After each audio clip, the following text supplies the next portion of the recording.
Hello, I'm Patricia Kosim, Ontario's Information and Privacy Commissioner, and you're listening to Info Matters, a podcast about people, privacy, and access to information. We dive into conversations with people from all walks of life about privacy and access to information issues that matter to them.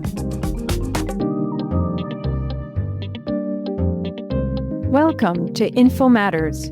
Today we're talking about youth privacy and the reasons why online safety in the digital world matters now more than ever.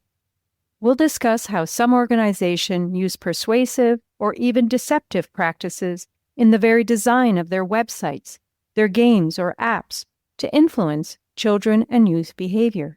We'll also explore what strategies and tactics can be used to help youth make more informed decisions and choices about protecting their personal information online. Joining me today is Jacqueline Burkell, a professor at the University of Western Ontario's Faculty of Information and Media Studies. She's a co-investigator on a federally funded INSIGHT grant. It's a project called Rethinking Consent, exploring alternatives to the individual consent model for the release of personal information. Her research focuses on the social impacts of technology and examines how technological mediation changes social interaction and information behavior. I'm also very excited to announce that Jacqueline will be joining the IPC as our new scholar-in-residence, starting July 1st of this year. Everyone at the IPC is looking so forward to collaborating with Jacqueline on projects relating to protecting children's privacy and safety online, while enabling them to navigate their digital environments with freedom, agency, and confidence. Jackie, welcome to the show. Thank you so much. And thank you for that lovely introduction. And I, too, am very much looking forward to this upcoming year. It's really exciting for me to see the workings of policymakers, to really understand what it looks like from your perspective, because I have an academic's perspective on the issues I'm interested in. And this is a really great addition and lovely timing for me. Wonderful. Well, it's certainly a win-win arrangement for us as well. I would love if you could tell listeners about your background and how did you come to study issues related to youth privacy online? I'm a cognitive psychologist by training. And in fact, my PhD looked at aspects of visual perception. During my PhD, I became very interested in more applied questions in the way in which we think, and that's what cognitive psychology studies, how the ways in which we think and how the ways in which we process information influence our decisions and our behaviors and our attitudes. So after I finished my degree, a job came up in the Faculty of Information and Media Studies at Western. In fact, I was one of 4 faculty members hired in brand new to a brand new faculty. It was an exciting time because we developed a new undergraduate program in Information and Media Studies. And I got to spend a lot more time thinking about new technology and how it intersects with the world of information. And that was when I started studying privacy online. And in fact, Ian Kerr was a colleague of mine early on, and he and I worked together very closely on these issues. So it started many years ago, thinking about the world as it was rapidly changing, the information environment as it was rapidly changing, and how new technologies and new modes of information delivery and new modes of information capture were influencing what people came to believe and how people came to understand the world and the kinds of decisions they made, including privacy. Everybody's journey to this space is so unique, and yours is very fascinating. What are some key findings of your research to date? Did a really interesting study quite some time ago now on how people make decisions about posting on social media. And what we found then, and I'd be interested to know whether it's still true now, is that we could identify basically 3 reasons for posting and 3 reasons for participating.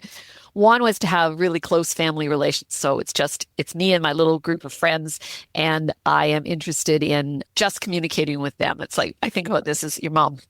And then another group, we laughed. We used to call them the party people. And the party people were the ones who were interested in posting because they wanted to be seen as having a good time and wanting to be the people who were convening a good time. And then there were the people who were posting seriously. They were the business types. They were posting seriously. They were maintaining a very carefully constructed profile. They weren't interested in sort of an anything goes kind of participation. They were interested in ensuring that they presented themselves in the world in a particular way. And the other thing we used to speculate about was we were pretty sure there was another group of people who we never found, which was the people who were posting very serious content, but they were profligate in where they would send it. And we were pretty certain that this was the group of people who at the time would have been participating in online support groups, who would have been participating in those kinds of social networks where people were revealing very intimate things to people who were absolute strangers. And to be able to think about those different ways of using social media at the time was pretty interesting. And it helped me to make sense of some of the decisions that I saw people making about what they would post and what they wouldn't post. Young people today are growing up in a digital world that's so fundamentally different than the one most of us as adults experienced. What concerns you the most about the online environment children and youth are perceiving and navigating today? I think it's two intersecting things. As an information scientist and a cognitive psychologist, the thing that first comes to mind is the reality that youth today are operating in an information environment that is highly selected, highly personalized, quite frankly, deeply divided in ways that weren't historically true. And intersecting with that is the reality that all of that personalization and that selection, that sort of constructed information environment that's around youth, is leveraging increasing amounts of personal information that they knowingly or inadvertently provide to media corporations that are interested, or others interested in having a hand in shaping that information environment. You mentioned that children and teens are indeed encouraged to share more and more personal information online, where, we can include in that photos, location data, opinions, habits, friends lists. What are the long-term implications of growing up under this constant pressure for more and more data collection? Well, we started talking quite some time ago about data doubles, digital doubles, and I think that is the reality that we don't even know how much information is being collected about us and what that information reveals. And the other reality is what can be gleaned from the information we provide is becoming greater and greater. Originally, if you posted a photograph online, it was a photograph online. You posted it, it was kind of like having a photograph in an album, but a little more distributed album. But then things started to happen, and you can apply facial recognition over that photograph to identify people in it who you didn't identify. You can apply other kinds of analytics over the photograph to extract information from it about date and time and location. You can analyze the metadata that's associated with the photograph. You can link the photograph with other information about you or about the people that you're affiliating with in order to conclude more, to get a deeper insight into who you are. So this is actually one of the things that Jane Bailey and I are thinking about in the Rethinking Consent project. And what motivated us to do that project was thinking about how it used to be, or it used to look simple when you revealed a piece of information, that it was a piece and it stood alone. And now it doesn't stand alone. It exists for an extended period of time. It is integrated with other material in order to provide greater information, allow greater inferences, and it implicates other people. And I think these are all big changes that have big implications for privacy. Many online services appear free, but in fact, they rely heavily on user data that organizations can monetize commercially, either directly or indirectly. Do you think young people truly understand the trade-offs that they're making when they're online? Young people are particularly vulnerable for some developmental reasons. They're, of course, less experienced in the world. They are, I think, maybe more susceptible developmentally to social influences and other kind of influences. But let's be real. Nobody understands. None of us understand the ways in which we are being influenced. And all of us think that we are more resistant to influence than we actually are. So you don't have to look to the youth to say, oh, they're there, you'll get better. I don't think it is It does get better. I think youth are particularly vulnerable in part because there's a longer time frame for the effects to play out. When you're 16, you've got how many years? I have many fewer years left. And we started later. Well, and that's the other thing where nothing is forgotten online. Mm-hmm. So when I was young, you could do stupid things. And, some people remember them, but not very many people. And they're not easy to discover. So I'm relatively protected from those. So obviously, this massive scale of data collection has changed things, like you described. But how has it changed the relationship that young people have with their own sense of privacy and identity online? Well, I think it's created a comparative culture. You can't help but see you are surrounded by other people's presentations of themselves. And constantly we are driving young people to compare themselves. I think we've always compared ourselves. Don't get me wrong, always. But there's more to go on. People are more able to shape in ways that are kind of not fully representative what they post online. But weirdly, I think everybody knows that you shape your online presence. No question about it. You select your photographs, you manipulate them. I think I'm not good at it, but my son's pretty good at it. But I actually think that you accept what's coming at you from other people at face value, a little bit anyway. Like it affects your sense of self because you're going, oh, I know what my reality is. And that person has this beautiful life and this beautiful presence. And my life isn't really like that. I believe that's one of the things that's happening. So it's really hard to get an unadulterated, unaffected sense of self. And I suppose one of the other things that's happening is I know the reality of my life and I know what I put out online. I'll bet you again, there's a kind of a comparative process going on between the portrayed me and the actual me. And I can't actually live up to that. That's not really me. That's a fake. I know you've spoken a lot about how digital systems are designed. They're not just used. What does it mean to say that platforms and technologies are designed, and why does that matter, particularly for young people? So one of the areas of cognitive psychology that really has informed much of my thinking over the past probably 45 years is a field called behavioral economics. And the core tenet, the core principle in behavioral economics is that we think we're rational, but we're not entirely. And behavioral economics studies strategies, decision-making heuristics. It studies decision-making biases. It uncovers the ways in which we are less than perfect and complete information processors. Then you see people like Cal Sunstein's talking about nudging, and various people are talking about dark patterns. If you just lift the lid on those principles and on those concepts, they're all about behavioral economics. They are all about cognitive heuristics and biases and the ways in which those heuristics and biases can be built into websites in order to influence a decision to go a particular way. Some of it's also perceptual. It's like I can tell you from my research in visual perception, no surprise, that things that are smaller and less bright and placed in the periphery don't attract attention. So if you hit a website and the button to not disclose your name is up in the right-hand side and it's small, and the button to tell us everything about yourself is in the middle and it's big, and you have to press one of those to go on, you know what's going to happen. It's designed specifically and explicitly to make the decision that the platform wants, which is tell us all about yourself, the easy decision to make.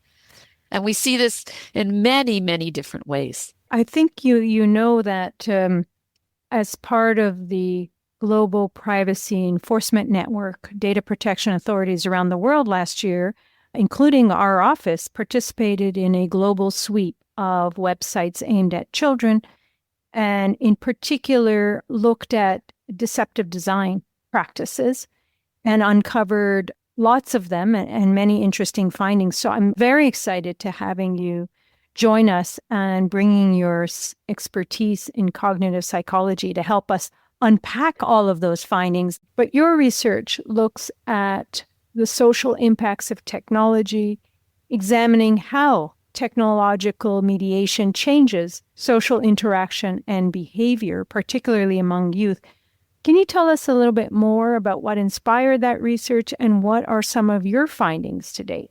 What inspired that research was being around at the beginning of social media and seeing how they were early on, social media were interpolated in interpersonal relationships. Now I think they really are the basis of interpersonal relationships. And then finding colleagues at Western and largely at the University of Ottawa who are working in similar areas, who were interested in the legal and policy ramifications of that. I came at it from an information science perspective. I joined an information science faculty, and I originally thought that information scientists at the time were people who were interested in how information was used. And I quickly learned that they were interested in how information was organized, which was not exactly what I cared about. And then social media hit. And all of a sudden, the way in which information is used becomes tremendously important because the principles of organization are now driven by external actors, like somebody else, often with a hidden agenda, decides how my information is going to be organized, what information I'm going to see. So at that point, I started to think really hard about those hidden selection algorithms, that hidden constructing of the information world would start to influence what people believed, how they made decisions, what they know about the world. And I think that's basically driven me for my entire career. When you talk about harmful design online, concretely, what kinds of deceptive design choices are we really talking about here? So some of it is visual design. So it's decisions about what is made visually salient and what is made not salient. And you'll find it over and over again that the designers are going to make salient the things that they want you to see and are going to make less salient the things that they're interested in having you not see.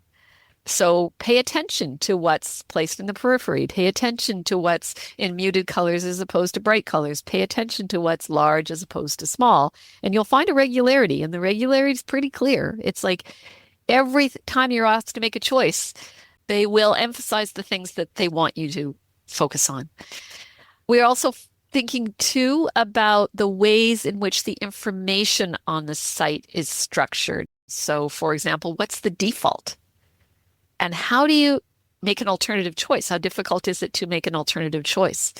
How many clicks do you have have before you can get to the point where you can make an alternative choice? How many times do you have to confirm a choice that you want to make? So, are you sure? Mm-hmm. You know, what we see sometimes, and again, not surprisingly, is sometimes when you make a choice, like let's say you go onto a website, you register, and you make a choice not to share your friends list, there will be a little message that pops up that says, are you sure? Because if you do this, you won't have all of these benefits. As if we weren't aware of that. That information will come at a particular, point in time when you're making the decision. It'll be structured in such a way as to highlight the costs of that decision and to de-emphasize the benefits of the choice that you're making. So these are some examples of the kinds of deceptive designs that we see. So it's interesting. Deceptive design is a pretty strong term. Some of them are more deceptive than others. You can certainly talk about persuasive design. That might be a more comprehensive term. And this kind of persuasive design can actually not only influence your decisions and choices when it comes to privacy online and how you manage it, but your attitudes, your behaviors, the way you look at things and perceive things, and could be quite pervasive. Well, and there's where it becomes even more subtle. And actually, here's where the structuring of the information environment becomes so important. Something I've been thinking about a lot lately is there was a time when we could talk about the information commons. And so it still exists to a certain extent. I was talking to my PhD student about this today. If we go out and we pick up the newspaper, I can pick up the Globe and Mail or the National Post or the Toronto Star or whatever. And if she picks up the same newspaper, we're reading the same thing. And if I pick up the Globe as opposed to the Post, I know what I'm picking up. Of course, there's information selection. Of course, there's editorial oversight, but it's visible and there's a commons there. We share something. Mm. But when you get your information online, it's like the newspaper is written for you, shaped by a particular unseen editorial hand, which is targeted to you because the reason you get the stuff you get is because of all the choices you've made until now. So my information world online looks completely different from yours. And yet we don't see this. So we don't know in a visceral and a day-to-day sense, we don't know that what we think about the world and about current events and what we know about what's happening geopolitically is different. And I think that's the biggest challenge we've got right now. I think of it as a fractured commons. I think the commons is really fundamentally fractured now. You know, when we talk about where to from here, what do we do about it? Of course, media literacy and building media literacy among children and youth is so important. Yet we know that by itself, that's wholly insufficient, right, to counter these types of systemic design issues or persuasive design. So what additional measures are needed, in your view, to help protect youth online without squelching their curiosity, their freedom, their agency? Yeah, I think media literacy is important. I think youth need to understand, and I think we need to make visible to them the impact of these sorts of information design practices. I think it's really important. But I also think we need to recognize that, I mean, here's the interesting thing about heuristics and biases that's really fascinating, why they've always fascinated me, is that you can know about them and not be able to make a difference. There's a very famous one, it's called the base rate fallacy in statistics. It's an obvious statistical fallacy. It is obvious. If you run the numbers, the base rate fallacy is just flat out wrong. You can take trained statisticians and you can frame a question to them that will lead them to the base rate fallacy, and they'll make the mistake. They know it's wrong. They're aware of it, but they're going to make the mistake. And I think heuristics and biases are like that. It's like they're the natural pathways for us to follow. So I think regulation is actually really important. And regulating, for example, dark patterns on websites is critically important because they're targeting our tendencies. And, you know, the people doing these things, they've read the same literature I've read. They know how to do it. And some of it's easy to fix. You know, don't make the opt-out button small and put it in the periphery. Like, that's easy. Just put the opt-in and opt-out button side by side, make them the same size, make them the same font. Like, just do that and be forced to do that. I am extremely excited and delighted to have you come work with us at the IPC as our new scholar in residence over the coming year. And I mentioned earlier that we're really hoping to have you work with our staff at the IPC, work with our Youth Advisory Council, bring your perspective, your knowledge, your expertise, your discipline as a cognitive psychologist. I think that's fascinating from an interdisciplinary perspective to bring that other skill set and knowledge and experience to the table.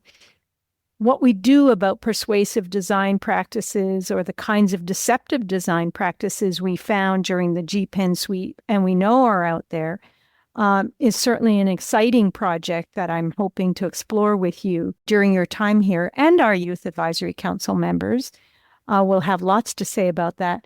But what about yourself? What are you hoping to get out of next year? Certainly that's part of it. Being able to work with youth in particular, and youth who've really thought about these issues and say, what can we do and what should we be doing? How can we help to protect you? Where do you think that literacy can make a difference? And where do you think somebody else needs to step in and take care of things?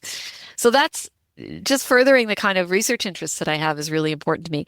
I'm trained as a scientist, and I am deeply interested in policy. I came out of really basic visual psychophysics. It's about as sciencey as you can get and still be in psychology. And I've moved towards more applied fields and moved into qualitative research because I'm interested in the ways in which research intersects with the world. And in this case, intersects with policy. So I am really looking forward to seeing the policy process and policy deliberations and considerations in action, and to understand more about how I, as a researcher, could contribute to that. Because I think sometimes in the academy, we don't get that. We really don't. So that for me is really exciting. That's great, because that's what the Scholar in Residence program at the IPC is all about.